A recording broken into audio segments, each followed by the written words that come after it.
I don't often feel compelled to make these sort of videos. I mean, after all, the gaming industry has many voices that speak out against it, and quite rightly, unfortunately, at the moment. However, I did feel the need to say something today about Dragon's Dogma 2 because, quite frankly, it is a disgrace, if I'm honest. Now, the game itself is very good. I mean, it has well, I wouldn't say it's the best game in the world. I mean, it's got reasonably good graphics, reasonably good audio, reasonably good gameplay. Monsters are quite good to kill. The voice acting is not the best. I'm not sure where they got the voice actors for these, but well, I've heard better. But on the whole, it's not a bad game. My issue is, apart from the fact that it was hyped up to fuck, and everyone was expecting this masterpiece that, let's be completely honest, hasn't really transpired as such. But it's still a good game, and I've only played about 3 hours of it so far, so I know there's a lot more to discover and see what's out there. But from what I've played of it, it's not bad. It's all right. But what I wasn't expecting this morning was to wake up and to find out that there was RMT included in the game all of a sudden without warning. Capcom did not need to do this. It was not necessary, at least not on the outside. It was not. The game was clearly going to sell well. It had been hyped up. The character creator was a great idea for marketing. Many YouTube influencers and content creators were picking this up and showing gameplay. They got the codes early. Reviews were coming in and they were glowing. It was all good. Even Asmongold himself, who played at least 13 hours of the game non-stop, I went to bed and I woke up and he was still playing it. So he must have found some value in the game. Otherwise, he would have got bored and turned it off. Now, the problem I have with this is that the RMT in the game is completely unnecessary. In actual fact, it completely undermines what they were saying they were aiming for in the first place. I mean, for example, the biggest concern I have is the porter crystal system, where these are quite rare in game or quite expensive to buy. So the idea is that you'd buy them or find them, and then you would decide if you had to use them as a last resort, like an emergency, or you were a long way away from any sort of like outpost or city or town or whatever, and then you would decide to use it because you've got a lot of loot and you've got a lot of quests you completed, or you're not doing so well and you want to get back. That is fine. That's the whole point of this. Otherwise, you'd be forced to go out and adventure, and you'd go and walk around and get into fights and find stuff to do. It makes perfect sense. You want a proper quest, or you can just spend some money and just get porter crystals as much as you want, really cheap. Now, I just find that concept ridiculous, and to me, it reeks of desperation for some reason. I can only guess that they spent too much money on this game. Their funding probably wasn't as much as they was expecting to get, or they took too long to make the game and they spent far too much on it, and they need to recoup their losses, and they decided to add in this RMT. The trouble is, of course, is that people are weak-willed and they will buy it because they don't want to suffer in their mind.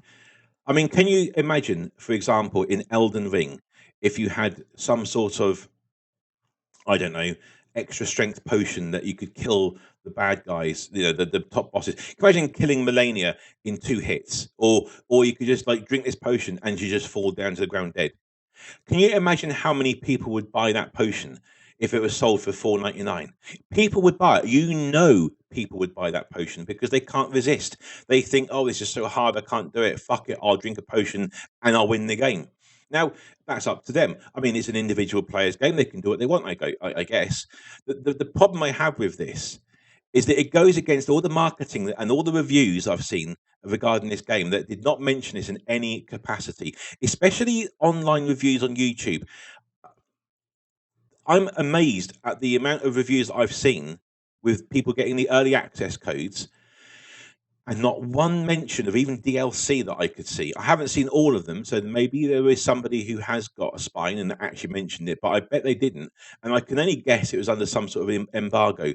But these people would rather take the views and obviously the money that goes with it, rather than actually have some sort of fucking spine and say, actually, guys, the reason I haven't released the review until today is because I've got some shit to tell you. And I'm going to presume there are going to be some reviewers today who are going to do just that, and I have huge respect for these people. I haven't seen any yet, but the day is young, so we'll see. But there are well-respected well-known reviews out there who did not mention this, and it's really disappointing to see. And well, I think it's tragic, especially when you consider the amount of goodwill that Capcom have gained over the years. While other people were firing left, right, and centre, the gaming industry is in a bad state, and Capcom are saying, "Now we're going to hire people and give them bonuses." Well, that's all well and good, but you have to keep in mind, Capcom, that you can't then start milking and abusing the goodwill and hype that you generate for a game like this. It's not on, and people are going to remember this. You've done more damage to yourself, I think, than you would have done than other companies have done by doing the same thing. I mean, for example, Assassin's Creed. We all know, we all expect that. We know what's coming. You know, a bloated mess of boring collect quests and all that stuff, and visit the towers and do this and all the same stuff. And you get to buy loads and loads of crap if you want to make it easier for yourself. That's fine. We understand that's what Assassin's Creed has turned into. But that didn't have to happen with Dragon's Dogma 2. It wasn't necessary. The game was going to sell well. It just was. The pre-orders were probably immense. And what's happened, of course, is that I'm going to guess it was an executive decision. Said, "Well, look, we're doing really well here. We've got a lot of interest. Let's milk the fuck out of this game." That's what happened. And unfortunately, especially today, that is not going to go down well with people. And look at Steam. The Steam reviews. My understanding is, before I woke up this morning, it was mostly negative. It's a bit or more mixed now, but that should not be the case. It should not be unmixed. People should be out there playing the game, enjoying it, saying, "This is pretty cool. Look at what I did today. Look at all the adventures I went on. Look what I killed today. Look at the pawns I've found and made. All the stuff that make this game really good." I mean, Dragon's Dogma 1 didn't have any of this crap, as far as I know. This was purely put in to milk the hype, to milk the goodwill and the interest in the game. People are going to say, "Well, that's good business sense. That's what you should do. Make money off of what there is." And I kind of understand that. Fair enough. But make cosmetics, put things in that aren't going to ruin the game for people when they can't resist, but buy a potion or buy a lighter backpack so you can hold more. These sort of convenience items in a single player game, when the game is marketed as not a hard game, but a game where you have to be careful, you have to plan what you're going to do, carry only what you need, that sort of thing. You've ruined the game for a lot of people purely by the fact that this stuff even exists. Personally, of course, I'm never going to buy this sort of stuff. It's not going to be a thing. But then you have to think, well, why did they do this apart from making the money? What was the reason? Oh, I know why. Because they've made the game deliberately more difficult than it needed to be in order for you to think, "Oh, fuck it, I'll just go and buy some of these fucking potions then." That's what they've done. It's the same thing they do in these fucking mobile games. You go in and you go play. I remember playing Candy Crush a long time ago before I realized how much of a fucking scam it was. And it was all good. You got to like quite a few levels, and all of a sudden you had the chocolate appear, and you think, "Oh, okay, that's another thing to get past, and it's fine." But it got to the point where it was pretty much impossible to complete a level because the chocolate made it impossible to do so. And you thought, "Oh, I have to use one of these fucking special skills," and you use one of the free skills you get, the little perks you get, and you think, "Oh, that was better. That was pretty easy."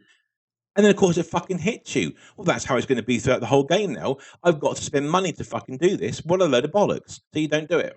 You don't, nope, fuck it. I didn't do it anyway. Unfortunately, as we all know, that didn't happen for most people. And King Games got fucking fat on that because they made an absolute fucking ton. And that's how the mobile industry is. They milk people for convenience. And it's now starting to happen in our normal PC and video games on consoles. This is happening now. We're getting all the convenience items to milk people dry because they're so fucking weak-willed they can't resist.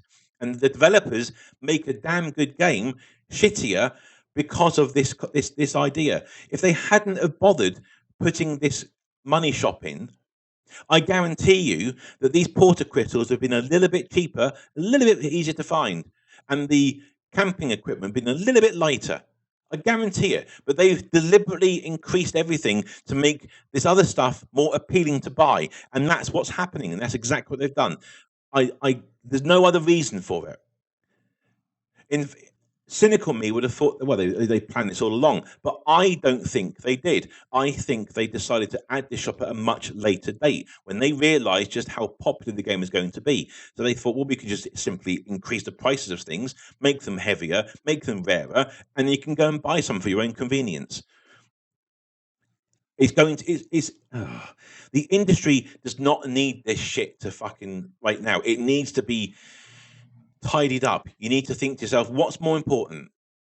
Is it just pure profit on this one game and then shit for the rest of our careers, or is it make damn good fucking games over and over again, and we're going to make more money in the long run? This is a short-term cash grab. That's what this is. I mean, Dragon's Dogma 3, if that ever comes out, I dread to think what that's going to be fucking like. What we're going to have next, energy bars, where you can only do so many things per day, and then you have to go back to bed and rest. Or you can spend $4.99 and buy a fucking energy bar and have a munch. I feel better now. I can go and play some more. That's what's going to happen, I'm afraid, if people keep buying this shit. I mean, I'm preaching to the choir because the majority of people who actually listen to this video are going to probably agree with me, which is fine. The people who need to listen to this sort of stuff, though, are those who don't understand or don't get the whole point of this. The more we get this crap in our games, the more the games are going to be ruined because they're going to be designed around that idea. At least in gacha games, for example, like Genshin Impact, etc., you know what you're doing. You know what the whole point of that game is. You know that you've got to spend money to get in there. But it's a free game to begin with, free to play. When it's a free-to-play model, it's fair enough, I suppose. I mean, I don't like it personally, but, that's the way it is. But not in a £70 fucking game, it's not. £70 game where it's been designed around making it more difficult unless you spend money to make it what is probably supposed to be the normal route. Well, actually, to be fair, it's probably too easy. That's the thing. There's no balance there at all. If these porter crystals are a few grand cheaper and they were a little bit easier to find, if the camping equipment was a little bit lighter and slightly better without having to spend money, then the game wouldn't need to have the RMT in the first place. So yeah, it's been artificially made to make the game more palatable if you spend the money, which I just think is absolutely abhorrent and it's not going to make the gaming industry a better place. I can guarantee you that right now. Anyway, that's what I had to say on the issue. It's a shame. I don't see it getting better. I really don't. At least on the outside, there's no Sweet Baby inclusion in this. But to be honest, you have to wonder if a game has been funded in such a way that they felt the need to increase the money by adding RMT. You kind of wonder, where did they get the funding from, and how did they run out? We'll have to see if people can unearth that. I haven't seen anything, although I do find some of the voiceovers a bit quite effeminate, if I'm honest, unnecessarily so. So we'll see. I'm hoping that's not part of the problem here. Capcom probably have their own DEI consultants in house, but we'll have to see how that works out. But in the meantime, you can like and subscribe if you want. I don't know if I'm going to make too many of these videos. I don't know the way things are going. I probably will now. I do stream occasionally, so nip onto Twitch if you want to. I'm starting to stream on there, so that'd be quite cool if you want to come along and say hello. And I'll be very interested to hear your comments below, especially on the state of games in general. Let me know what you think. But anyway, take it easy, have fun.